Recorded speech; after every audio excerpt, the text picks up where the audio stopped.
Victor Frankenstein is a protagonist in Frankenstein.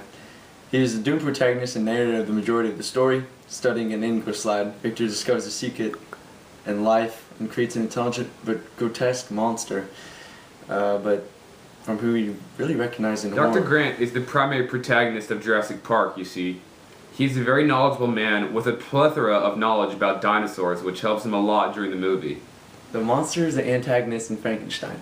Victor's creation turns against him. He is a creature without a name or identity and is sensitive but highly misunderstood. His rejection by humankind leads to his violence.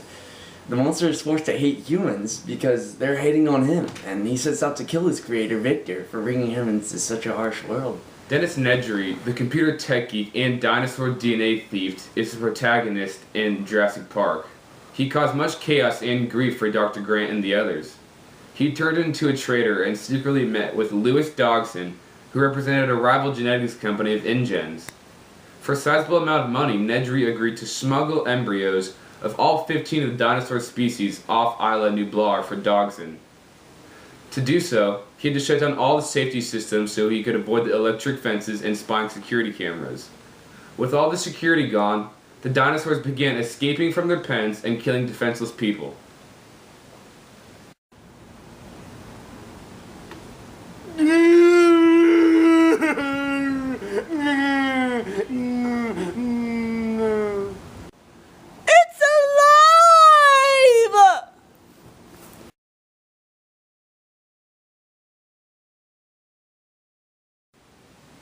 The climax for Jurassic Park is when two children and both Dr. Hammond and Ellie Stratton, they are escaping from the raptors, which are actually attacking them because they're very smart creatures.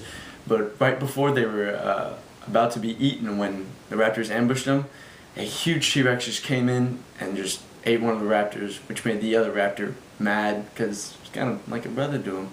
And he jumped on the dinosaur, which gave time for all the innocent people to escape. Well, you see, the climax of Frankenstein occurs in chapter 23. The monster commands Victor to create another creature. This time, it must be a female who will be his companion. Victor fails to complete the task, and this act leads to the monster's ultimate act of vengeance. The climax occurred on the Frankenstein's wedding night whenever the monster brutally murdered Elizabeth, Victor's soon-to-be wife. After this calamity, Victor vowed to himself to kill his creation.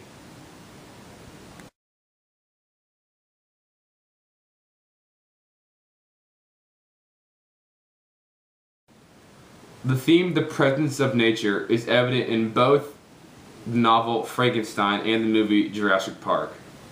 Another theme present in both Jurassic Park and Frankenstein is that you can't play God, especially in a place where things are already set and done and nature is balanced by himself. And you can't expect to play God because it'll all just explode into cataclysm.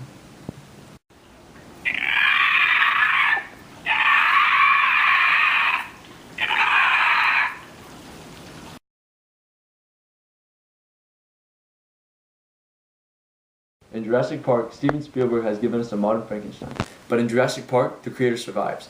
The creature survives. Everybody survives except a few minor characters who don't have much effect on the plot of the movie. Just the fact that they die is basically all that they are important for.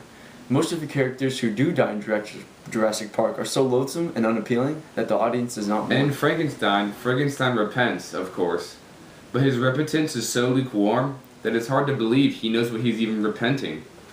But in a Frankenstein story, abject repentance is not enough, and the only acceptable atonement is death, with the monster usually acting as the instrument of God.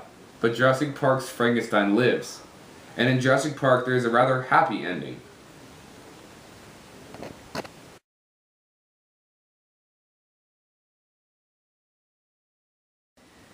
Dr. Grant's quest in Jurassic Park is really all about ambition and the desire to succeed. And by that, he builds a new music park with dinosaurs, which ends up being very dangerous. And he doesn't care whether people are rich or poor. He wants everyone to go to his music park, and he just wants the fame and to be rich. Well, Victor was also a man driven by ambition and scientific curiosity. His quest was for absolute knowledge and power. Frankenstein's motives in creating the monster are his desires to be a renowned scientist. He seems to be driven more by the thirst for recognition and accomplishments rather than just the pursuit of knowledge on its own.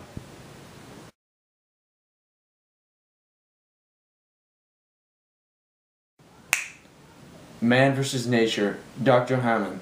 In Jurassic Park, he faces dinosaurs, raptors, T-Rex, all of the above, and survives, and at the same time saves the lives of the kids.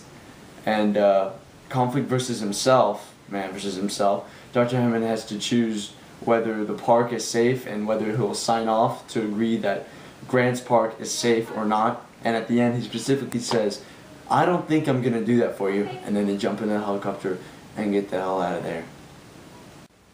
Well, the conflict of man versus himself in Frankenstein is when Victor Frankenstein opts not to create a female monster for his own monster. He decides not to do this, and that's what the conflict of man versus himself was. Well, the conflict of man versus nature in the book Frankenstein is when Victor Frankenstein tried to play the role of God and create an own human being.